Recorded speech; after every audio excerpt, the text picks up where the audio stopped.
That was that was a really interesting session. Thank you, sir, for highlighting some existing ways to improve the country's futures. And I am pretty sure we are gained a lot from this session. We are honored to have with us today Mr. Brain Love, who is here to share with us his wealth of knowledge and experience on connected cities and garden settlement of 21st century. Sir, the dais is yours. Yes, thank you. One, two, yeah.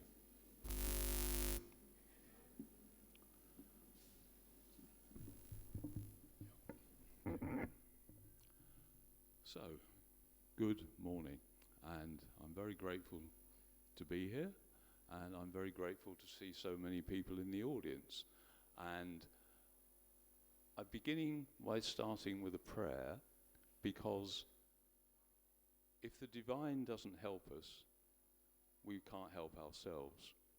And if we're in danger of damaging the planet, I'm sure that is not what God wants. So this prayer starts from the beginning. It prays for prosperity for the individual and the flourishing of all our cities.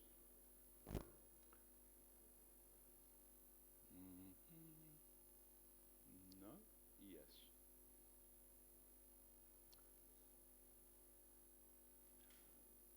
As Dr. Cletus said, we are in the middle, or we're at the beginning of a climate emergency.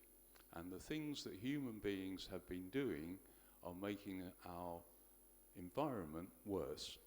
So we have to think of ways of achieving our growth and enjoying the good things in life, but without damaging the planet.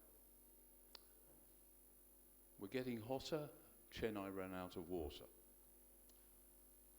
Most of this is caused by greenhouse gases, and this indicates where the greenhouse gases are created. Using buildings is the biggest.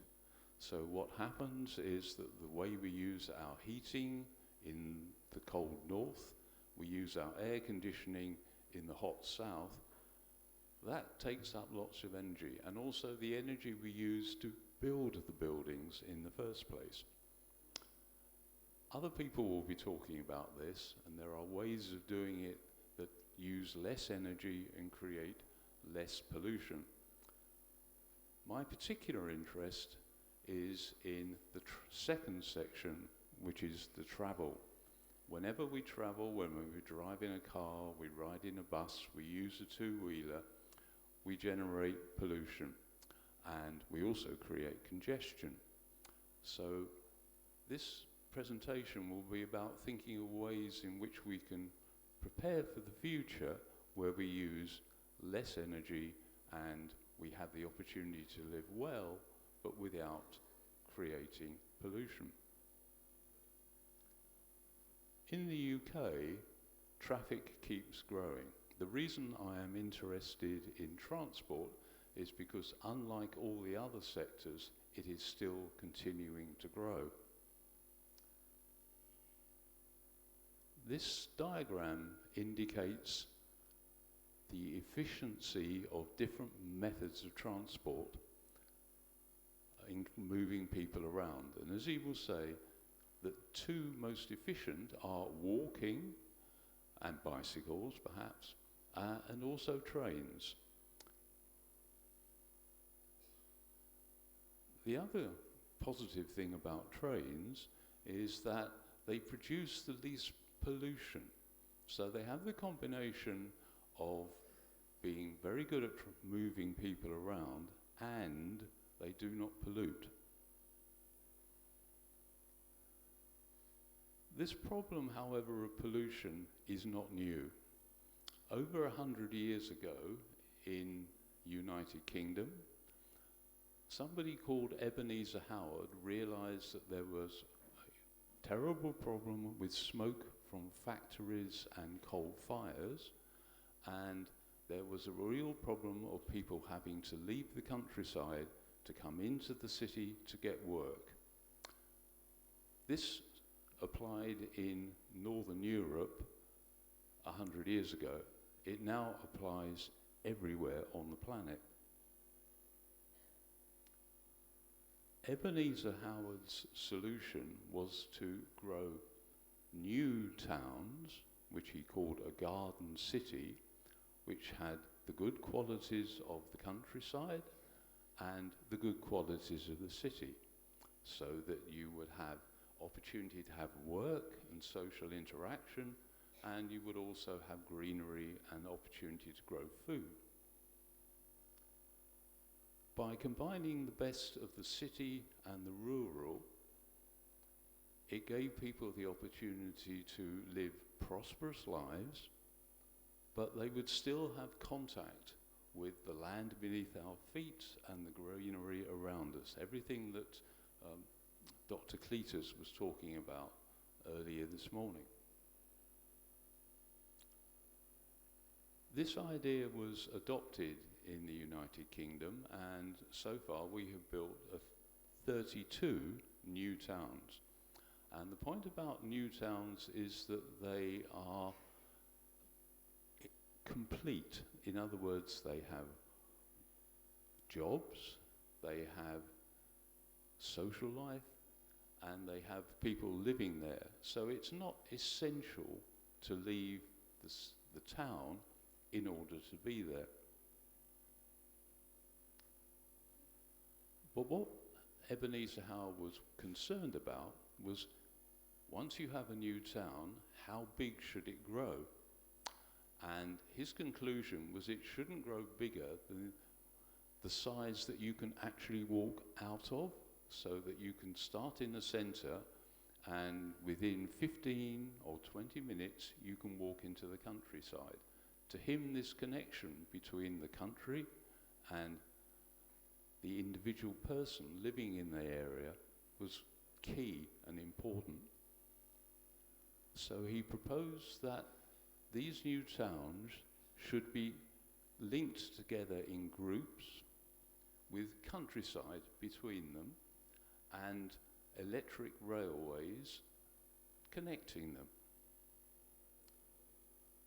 We took this idea in the UK and began to apply it to the existing towns and the existing railways.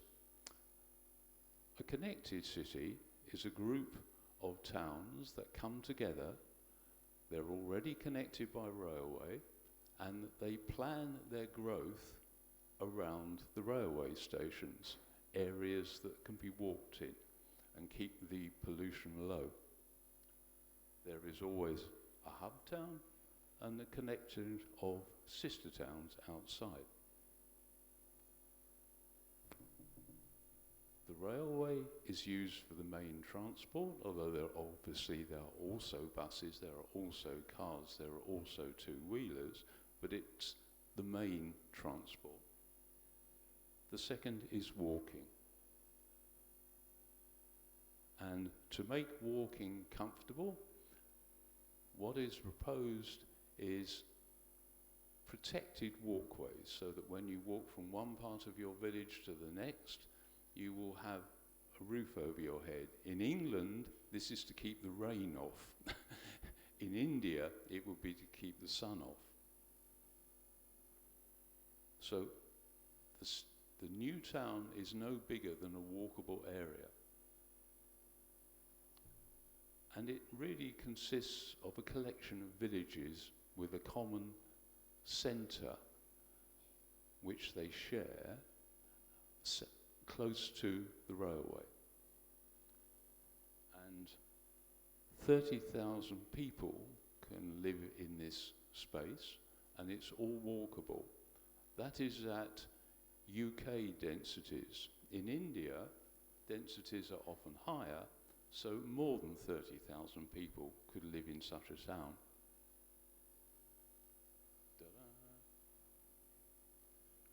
And as Nick said, we're building new towns.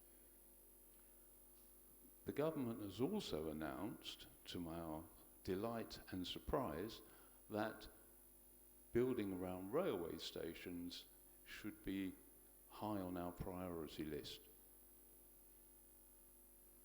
And so, we've started studying an area of England where there is an opportunity to create connected cities using the existing railways but running better rail services, more frequent trains.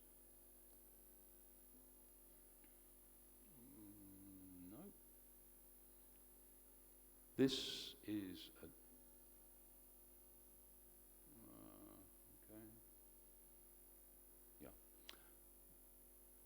This is a diagram of the area that we're looking at. This has a population, the whole area, of about 400,000. It is soon to increase to nearly 500,000. At present, the railway runs, in the worst case, one train every 2 hours. We believe, from what the railway engineers have told us, that it could be a minimum of 2 trains an hour, and in certain places 6 to 8 trains per hour.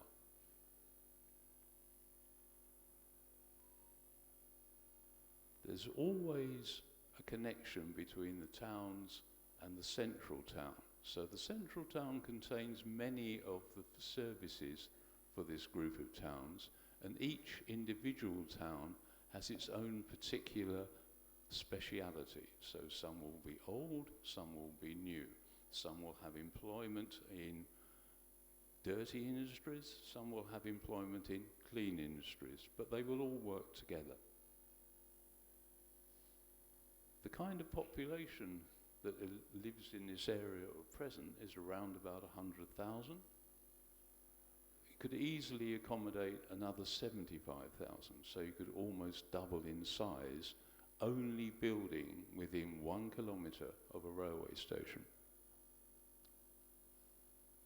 As Nick said, what we're here for is to discover if this principle, which we're in the process of putting into practice in the UK, applies in India, and in particular to the Tier 2 and the Tier 3 cities in India, because there is still the opportunity to develop sustainable green growth.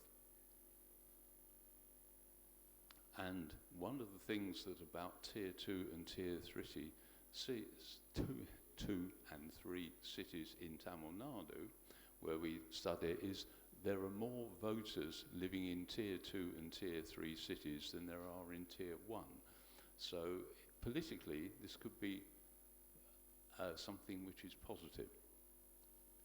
In India, your transport growth has been much more dramatic than we've experienced in the UK. You are the red line on this, and it's getting higher. You also have the highest traffic congestion in the world, and the highest concentration of pollution, with Delhi 150 particulates per metre. In London it's 16, and in London it feels pretty polluted. Indian Railways is a wonderful network, and it's been very well maintained, and it's electrified. It's better than the network we have in the UK. As Nick said, Tirunelveli is at a junction, so it's perfectly placed to take advantage of this inherited infrastructure. We looked at the existing stations around Tirunelveli within 15 minutes travel time, and we discovered that there are trains running, but they're not very frequent. Potentially, Tirunelveli could have new settlements, 1 kilometre in radius, built around railway stations. And it would enable at least 200,000 new people to be accommodated, and perhaps as many as 500,000, depending on densities, which would be the equivalent of growing 20% every year. So there is a lot of opportunity, and this could happen only within 1 kilometre circles around stations. It would apply this process. Now, this diagram indicates that red represents employment areas. The green represents countryside coming into the town. The pink represents villages. This is what happens when you apply that diagram to a real place. This is Petai, which I'm sure everybody in this room knows where Petai is, and many of you would have visited it. But this is the kind of development that would happen. But to make it happen, the trains have to be much more frequent. Metro frequency, the kind of frequency that one gets in a very big city. This is operated on the idea that there will be at least 4 trains an hour to every one of these stations. They wouldn't be the kind of Indian trains that we have today. They would be lighter, quicker, and more frequent. And our first proposal to investigate was to link the 2 campuses of SCAD between Tirunelveli and Chimanadevi. And there's an opportunity along there to develop new towns along that route that will be serviced by the new metro. But FX University suggested that a much better place would be between Tirunelveli and Gangaikondan. This is the area around Gangaikondan. We didn't include Gangaikondan station because at present it has no passenger services. It has freight services and passenger services pass straight through. But the reason that FX chose this location is, you can see here, it's next to Sipcot, a new big development where there's a lot of employment.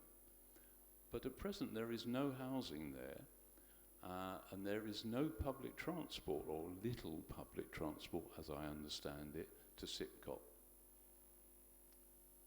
However, the station is a wonderful station. It already has excellent platforms. It has what are known as passing loops, so that the fast train can go straight through, but the local train goes on its own track either side. That is already there. It's established and it's usable. For the pilot metro, both of the stations that we're talking about already have all this infrastructure. They have passing loops, they have platforms.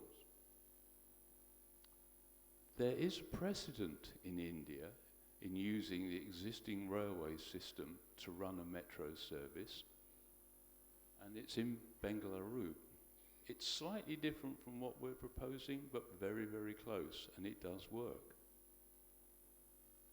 The World Bank wants this kind of development because the World Bank is anxious about the long-term health of the planet and wants to reduce carbon emissions and make people's lives better. This book is free.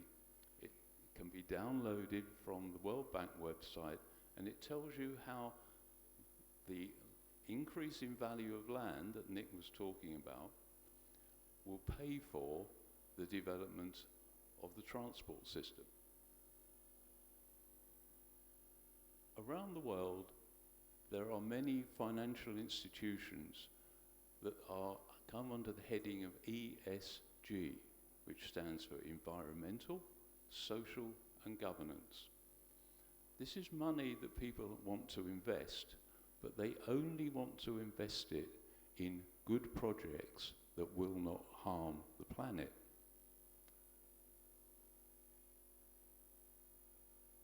The World Bank is very insistent that this is the money it wants to use to create good new settlements, good new transport systems, and good new infrastructure for humankind throughout the whole planet. As they say, the World Bank's one goal is to drive private money into green investments. And here in Tirunelveli, there is real opportunity to be part of this process and to lead the way. So, thank you very much.